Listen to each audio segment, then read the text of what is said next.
Hello Facebookers, this is Chris Pickard at Body Imbalance in Hertfordshire, and today's message I'm carrying on the theme of drinking right, but today I shall just hold you in a little bit of suspense while I click I'm going to go a bit more random I think here today. Oh yes, bit random. Oh, there you go. Bit more randomness. A bit of randomness there, I think. Okay. There we go. All right. Are we all set up? So, I started the week on hydration because so many people are dehydrated.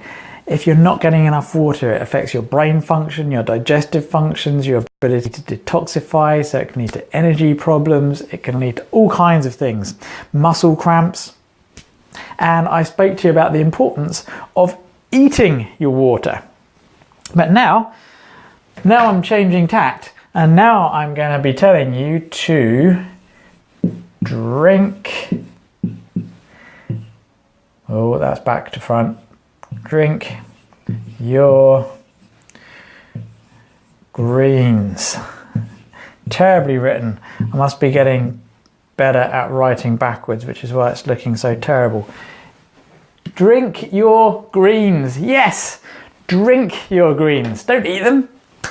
No, of course you still want to eat greens. We're telling you to do that to hydrate. But the problem with the nutritional content of food these days is that it sucks. It's pretty poor.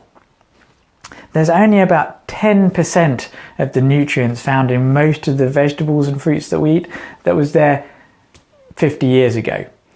And the sheer quantity of different variations, the different variety of vegetables and fruits that we used to eat many years ago, it has massively decreased, even though we've got a bigger variety. So today I want to look at the topic of how best to get extra nutrients in you in the form of drinks. Is it going to be by juicing? Is it going to be using superfood powders? Is it going to be using smoothies? Well, I hope to add some more enlightenment and at the same time possibly confusion into the same thing, because it depends is the answer. Now, let's go for smoothies. NutriBullets are a massive craze at the moment. Everyone's into making lots of thick smoothies. Now, here's the problem, is people are doing this and then they're just drinking it as if it were water or any other drink. And the problem is that you've really got to mix saliva with all of these nutrients. Chewing is so important for fibers and things like this. Getting all these enzymes in your saliva mixed with this is so important. So if you're having lots of smoothies, or you're making really thick smoothies and you're just glugging them down, you can end up causing more problems, and you can actually end up hardly digesting any nutrients from it whatsoever. So with smoothies, I always recommend having them slowly, actually making them don't over smoothie them, just make them so you still have to kind of chew them a little bit. Think of them more like soup. You eat soup with a spoon, even though it's a liquid, because you want things to really mix with your saliva.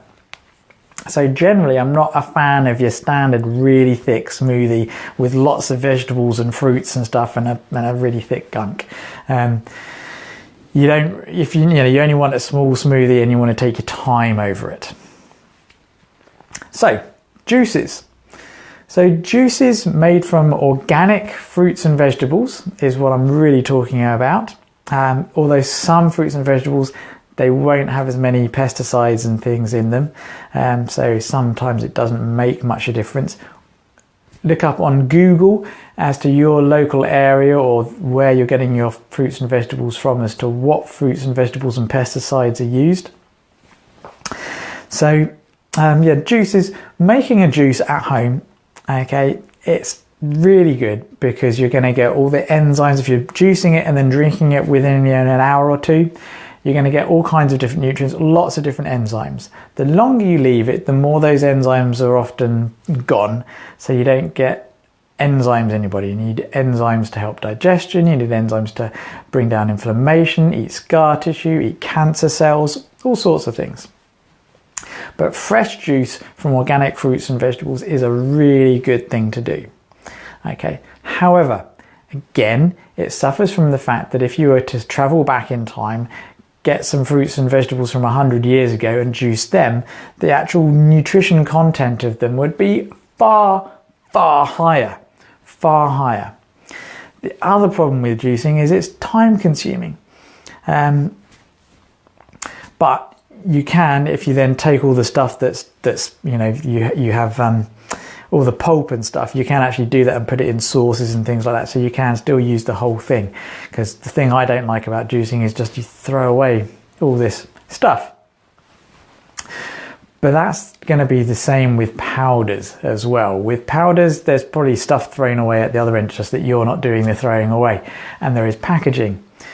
But the advantage of powders, especially if they've been prepared from organic fruits and vegetables, is that they've been usually dehydrated in a way to actually help preserve a lot of the nutrients and a lot of the enzymes.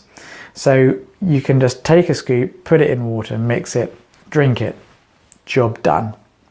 Now, the difference between the powdered and the homemade juice is the homemade juice, remember I was talking about easy water, structured water, your homemade juice is going to be incredibly structured. It's going to be fantastic source of hydration. So if you really want to hydrate, I think vegetable juicing, fresh vegetable juicing is great. Notice I'm saying vegetable juicing, not fruit juicing. I would only use a bit of fruit juice to help flavor the vegetable juice, because fruit juice, full of sugar. Fruit really should just be eaten, and use in tiny amounts to actually make the vegetable juice more palatable to you, like apple juice, something like that, because it's less acidic, less sugary than some of the other, like orange juice, overused by a mile, okay, and just sugar and all kinds of stuff. So juicing, I think, is one of the best ways to really hydrate your body, but it won't have as many nutrients in as just some good water with the greens in, with the greens powder. So really, one of the best things you can do is you can get something like your vegetable juice that you freshly squeezed, add some powder in, bang, super nutritious, super hydrating. And that is much preferable over a smoothie by a mile, in my reckoning anyway. The other thing about greens powders is, again, they might not be too palatable. Some people do get hooked on them. A little shot of barley grass or wheatgrass is actually, because you almost taste the health. Doesn't taste as bad as it used to. Stick a bit of lemon or lime juice in it, makes it much more palatable as well. Or like me, you can actually use something like dynamic greens, which is one of the real advantages of using powders, is you can get the variety back in. Just using one powder, whether it's barley grass or wheatgrass, it's okay, but the reason I have a superfood powder is because of the actual variety. So I use dynamic greens for two reasons, really. One is that it's got just a huge variety of greens in it.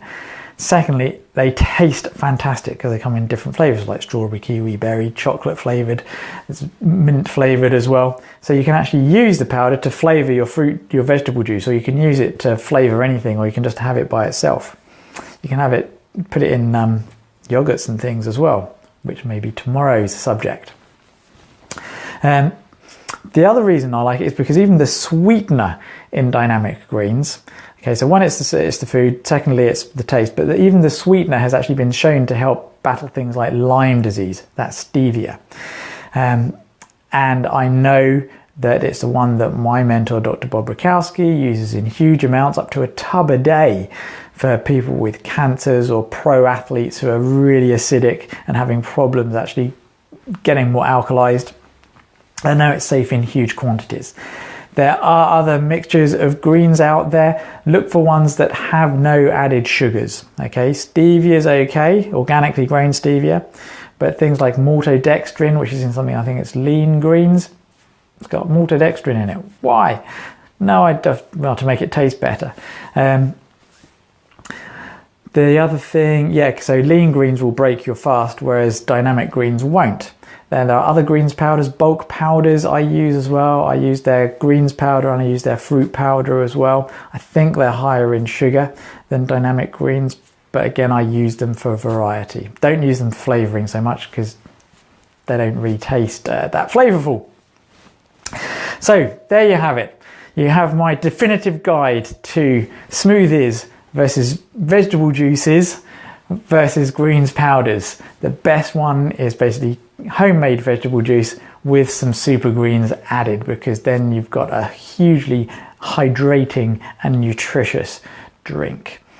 Okay, so live long and prosper, everyone, and I will see you tomorrow with, I know what I'm going to delve into the world, I think, of probiotic drinks, the good and the bad and the ugly. Okay, be well, everyone.